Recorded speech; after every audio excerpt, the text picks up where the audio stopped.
Growing up and living in Richmond my entire life, it did mean that I grew up in this beautiful community where everyone was out there.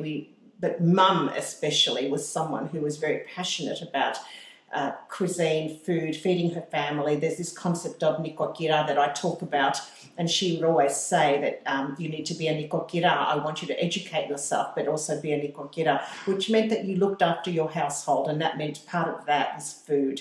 So every day it was about creating dishes that were seasonal, and we cooked a meal, sometimes two, three things. It all depended on whether we were also celebrating a festive event as well. So food was an integral part of my upbringing here in Richmond, and I was lucky enough to be in Richmond when it was a rich, vibrant migrant community as well, and we learnt from everybody. From the Sweet Greek Simple Food and Sumptuous Feast came from the heart. It was a book that I've always wanted to write, but it was never the right time because I came from the corporate world. And as I said too, growing up in a family and with a mother who cooked and felt that food was vital, for the family, and it's such an important part of growing up.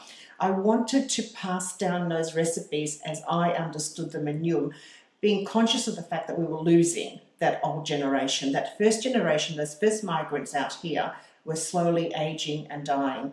And I became aware of it firsthand here in my own family as my parents were aging. I thought, we're going to lose them and we won't know how to cook these beautiful dishes that they do so easily, and the techniques that they have and the knowledge that they have. So it was my mission to start documenting, because I wanted to leave the recipes down for my sons as well.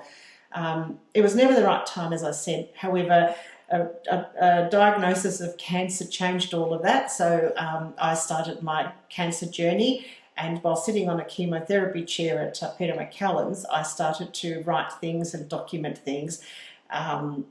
And then I would come home, and on my good days, because I had chemo every week rather, I would, on my very good days, which were about 2 days in the week, I would call on Mum, and I was lucky at that point she still was okay. And I would say to her, come on Mum, just tell me exactly, because it was all visual for her. Everything was visual.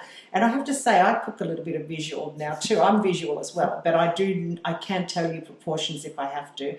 So we worked backwards. She would do a dish and then I would work backwards and write the ingredients down and what have you. So the next step from that was to work out in my mind how did I remember food? That was important to me. How did I remember it?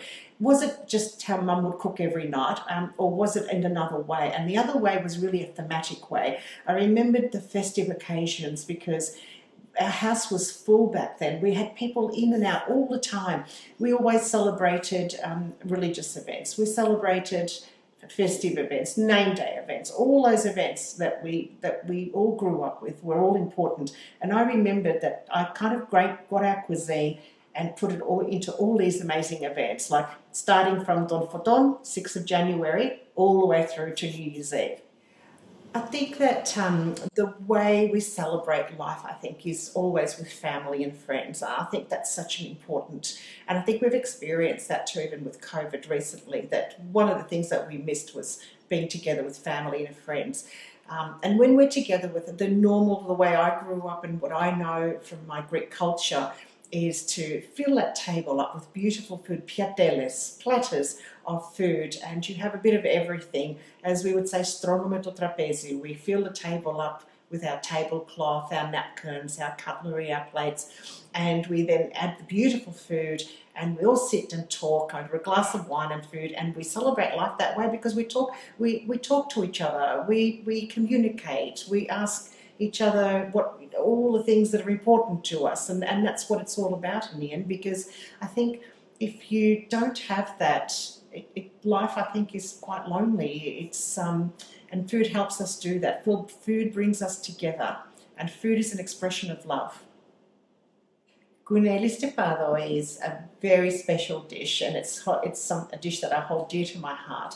In the early days here in Australia, when I was just a little girl, my dad used to love hunting. There was a group of them and they'd go out hunting, and sometimes they'd bring home rabbits and things. But Guneli Stefado is a dish that he loved, and he would always say to my mum, you know, she'd say, "What can I cook today, Yanni?" Or "What would you like next week, Yanni?" And he'd say, Guneli Stefado, but with lots of onions. He would say to her because he loved the onions. And when they didn't have guneli, they would do it with beef. So Mum would make a beef stefado because he loved it.